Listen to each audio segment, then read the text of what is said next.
Hello and welcome to my new series of videos where I talk about what I've been watching throughout the month. I'm not going to talk about every film and TV show that I watch. I'm just going to talk about the ones that I really enjoyed and would recommend. For this video, I'm just going to talk about what I watched in January and February. So first up, I think I'll talk about TV shows. So in January, I finally finished watching Friends. I started watching Friends for the first time in January 2018. It's just one of the many American sitcoms that I've never watched before because my parents were very much not into American TV. And weirdly, although I've seen bits of Seinfeld and Frasier and other sitcoms of the era, catching them on TV occasionally, for some reason Friends didn't ever seem to be played at the same time as these shows were. Maybe Friends was played a bit later because it does seem to have some more adult content in it, I guess. My only real knowledge of Friends is that Jennifer Aniston stars in it, and that was about it. So I went in completely fresh, not knowing what really to expect. I kind of set myself the task of watching it within a year, and I ended up becoming obsessed. Like all of last year, I would watch Friends whenever possible. My sister, for some reason, did not want to watch it with me, so it was something that I had to find time to watch myself. I can totally see why it's such a huge hit. I was just obsessed with every single character. I think every single actor in that show is so talented. The level of verbal and physical comedy was something I really wasn't expecting. Jennifer Aniston especially, I think, is so good at being so comedically funny, and yet you still sympathize with her character and you still feel that her character is really realistic. I loved how the female characters in the show were pretty progressive compared to a lot of sitcoms, I think. As much as they wanted boyfriends and marriage, their jobs were equally, if not more, important to them, and they just felt like the most real people. I felt almost like the male characters got the worst end of the stereotypes when it comes to things like Chandler being made fun of for not being stereotypically manly, and them getting all grossed out when they hug each other because they have to remind the audience that they're definitely not gay.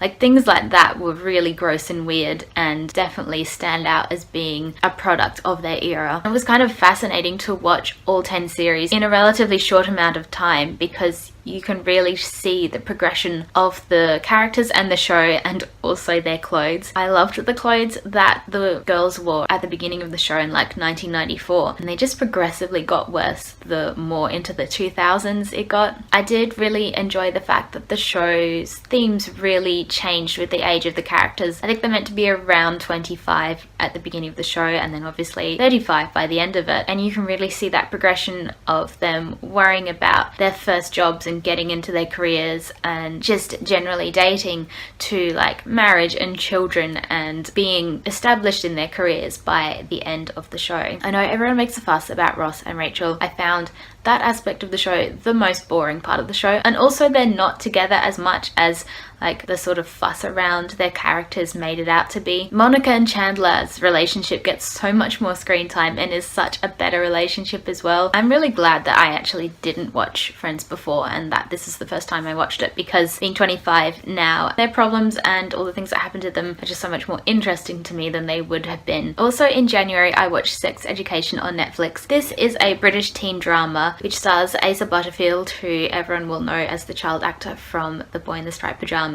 He's all grown up now and he plays 16-year-old Otis, who's a teenager that is not exactly popular in the high school, and he has one best friend, Eric. However, Otis's mum has an unusual profession. She is a sex therapist. The kind of badass of the school, Maeve Wiley, discovers that Otis has kind of ingested all this information and knowledge around sex therapy, and she works out that Otis can give his fellow classmates sex education and relationship advice in exchange for money. This is such a clever idea for a teen show. Teenagers often truly are in desperate need of some proper sex education. What's great about the show is that each episode there'll be one student with a problem, and Otis will help them solve that problem, thereby learning something about himself and also teaching the audience something about whether it be sex or relationships or gender or sexuality. And as a result of this, the cast just automatically becomes immensely diverse. For example, Eric, at first he's just Otis's best friend in the show, but he soon gets his own story arc as a black gay man who is bullied for this, particularly by one bully in the school. And his story about becoming comfortable within himself, but more importantly, becoming comfortable with showing his true self to the rest of the world, is probably my favorite part of the show. If anyone watched The End of the Fucking World last year, which was probably Netflix's big breakout British teen show, that show had, although a really distinctive British feel in terms of the script and the story, the look of it was immensely American, and this show kind of follows on from that. It has a very American teen feel and look to it. It's almost the complete opposite of British shows like The Inbetweeners or Skins, which really emphasize the sort of greyness of the UK, and this show really shows off the beauty of the UK. This just has everything you want from like a comedy drama. It's so funny, but you also cry at it. Also on Netflix, I watched Derry Girls. I actually watched this for the second time. I watched this by not exactly legal means when it first came out in the UK, and it finally made it to Netflix just at the end of last year. It was so brilliant, I had to watch it all over again anyway. This is about a group of teenage girls and one teenage boy living in Derry in Northern Ireland during the troubles of the 1990s. These characters are living with like violence and soldiers all around them, but they totally underplay all that. Although it is mainly about the teenage characters, it's just as much about their parents. My favourite character though is probably the headmistress of the Catholic girls' school that they go to, who is the most irreligious nun you've ever seen. This is another one of those British shows where you will be laughing and crying almost in the same episode. Lastly in TV, I want to mention The Family Law. This is an Australian sitcom on SBS. It's based off the memoir of the writer Benjamin Law, and it is about growing up with his family in northern Queensland. Although Benjamin Law would have grown up in the 90s, the show is set now and focuses on Benjamin going to school with his best friend Melissa and his interactions with his older brother and his 3 sisters. But the main relationship the show focuses on is between Benjamin and his mum, who is genuinely the star of the show. It's not just rare to get a great Australian family comedy drama, it's even more rare that it's about an Australian Asian family. I feel like this show just perfectly balances the fun and the comic aspects and the serious aspects of racism in Australia, and also the fact that Benjamin realizes that he's gay. Let's move on to films. So this is actually the second film that I watched this year, and it's called Private Life, directed by Tamara Jenkins, and this was originally released on Netflix last year. It stars Catherine Hahn and Paul Giamatti as a married couple, Rachel and Richard, and they are in their 40s trying for the first time to have a child. They are artists and writers, and the whole film is kind of about the idea of whether you have to choose either art or children, following on that idea of it takes so much energy to create art and be successful at it that you wouldn't have any energy left to be able to raise a child. And what Rachel and Richard are grappling with is that they haven't been exactly the most successful with their art, more successful than some, but not to be immensely famous in any way. But even the small amount of success that they've received has been at the sacrifice of not having a child, and so their desperation to conceive, which is something that they're struggling with, is almost like this desperation to catch up and feel like they could at least do something with their lives in terms of creating a person. Adding to this, you have a young college student called Sadie. She calls Richard and Rachel her aunt and uncle, though they're not related by blood, and she comes to stay with them for a bit as she's having an argument with her mum, and then they have the idea that Sadie could donate one of her eggs to help them conceive a child. And so the film, I think, becomes especially strong at that point, as you've got the dynamic between the 3 of them, which is really fascinating to watch. This is one of those films about people sort of grappling with their own personal issues. Nothing big or exciting especially happens in it, but it's just such a fascinating insight into these 2 people who seem so desperate to become parents and yet don't seem like the most maternal people. I loved how beautifully it was shot as well. In a really subtle way, you suddenly notice how well crafted each shot is and how carefully chosen the settings are to really create a overall tone and look to the film that is really aesthetically pleasing. Also on Netflix, I watched the film 9 to 5, which came out in 1980. This is actually where Dolly Parton's song 9 to 5 comes from. She wrote it for the film. I think it ended up winning the Oscar for Best Original Song. Dolly Parton is also in this film alongside Jane Fonda and Lily Tomlin, and they play these 3 women working in an office under a really awful male boss, and they get together, have a kind of drinking and drug-taking session, and dream up ways that they would kill him if they were able to get away with it. Only then, the next day, something happens which makes them think that they have actually killed him, and so this kind of slightly over-the-top but really fun plot sets off from there. It's kind of scary how relevant this film still is. Although by 1980 it was pretty established that women would work alongside men, there was still so much inequality in terms of their wages, what types of jobs they were able to get, and the way that they were treated by men in the workforce. And the three women are so great, including Dolly Parton. I didn't really know that she had an acting career, and she just elevates this film to another level because she's so different to the acting styles of Jane Fonda and Lily Tomlin. I wouldn't say it was a perfect film as such. There are bits of it that could have been cut out because I think it was a little bit too long, but it's not like any other film I've ever seen. The next film I want to mention is Blockers, which came out last year and was reviewed as sort of a surprise hit of the American comedy genre. This film is about three girls who are off to their senior prom and they make a pact to all lose their virginity on the same night, but it's mainly about their parents, one mum and two dads, who find out about their children's pact and are on a mission to stop them. At least the mum, played by Leslie Mann, and one of the dads, John Cena, are. The third dad is entirely against this plan, thinks that their children should be allowed to do what they want, but he wants to stop his daughter from making a mistake because he knows his daughter is gay even before she's able to admit it to herself, and he doesn't want her making a mistake by thinking she has to make out with a man. Gross out American comedies are definitely not a genre that I've even watched much of because I just know that I'm not going to like most of those films. This one is directed by a woman, and you can really tell because apart from one scene that was quite gross and I didn't really enjoy,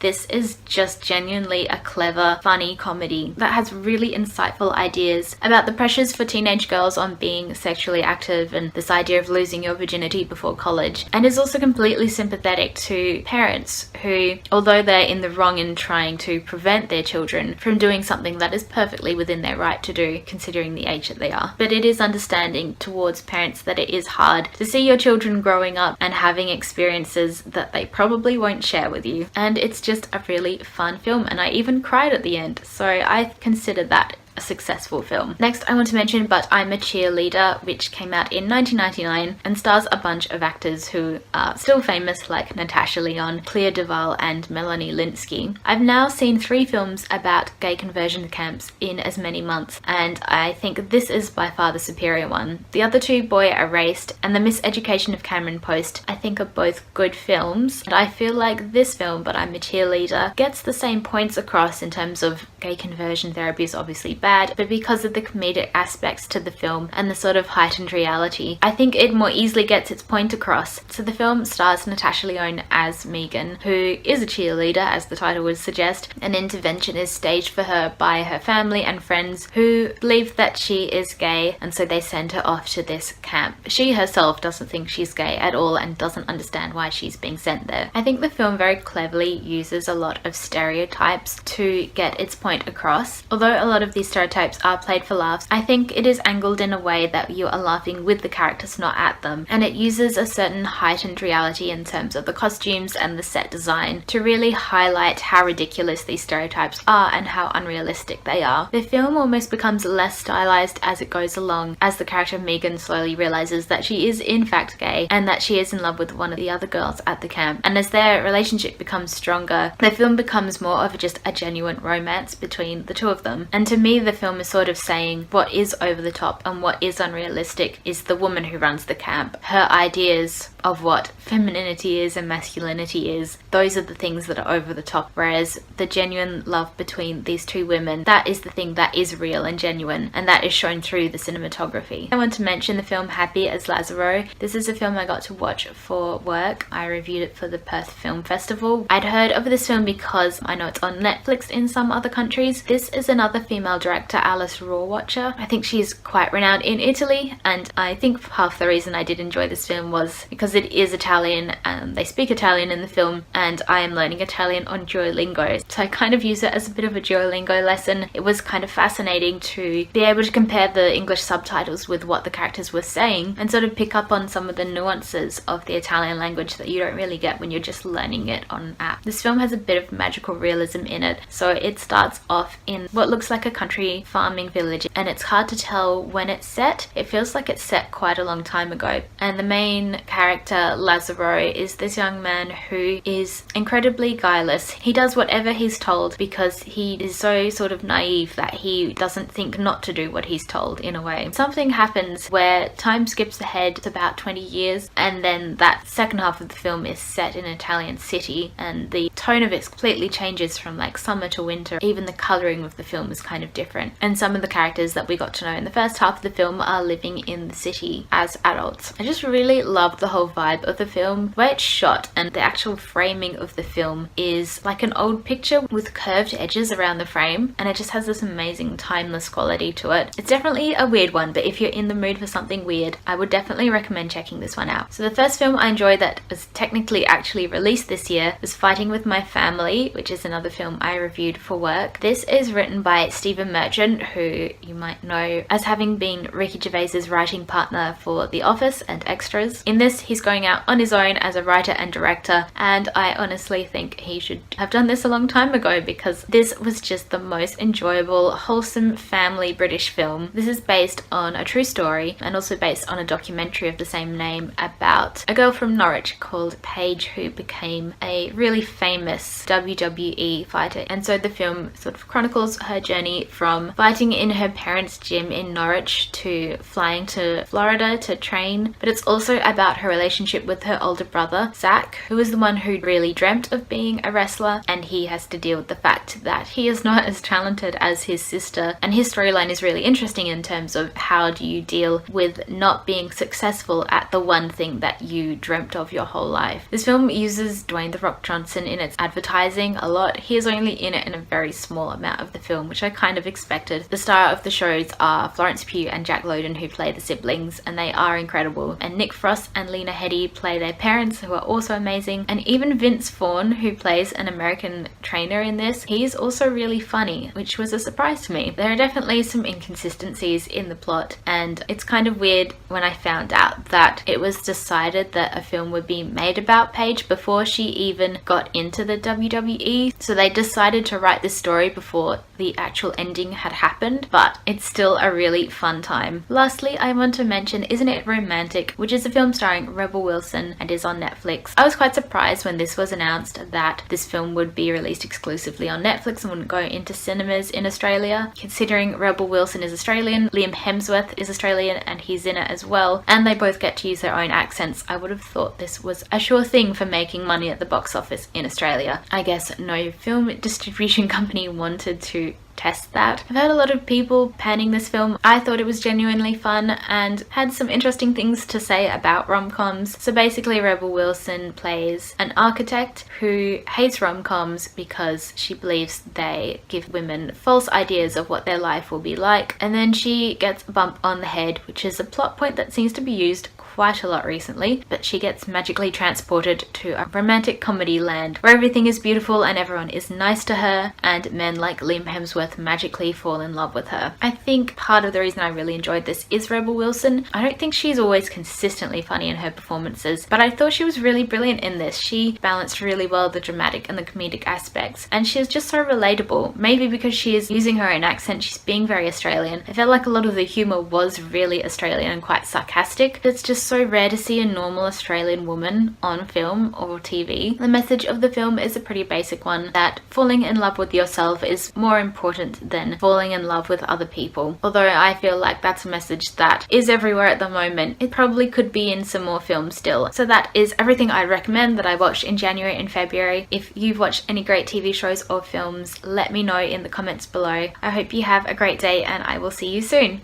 Bye!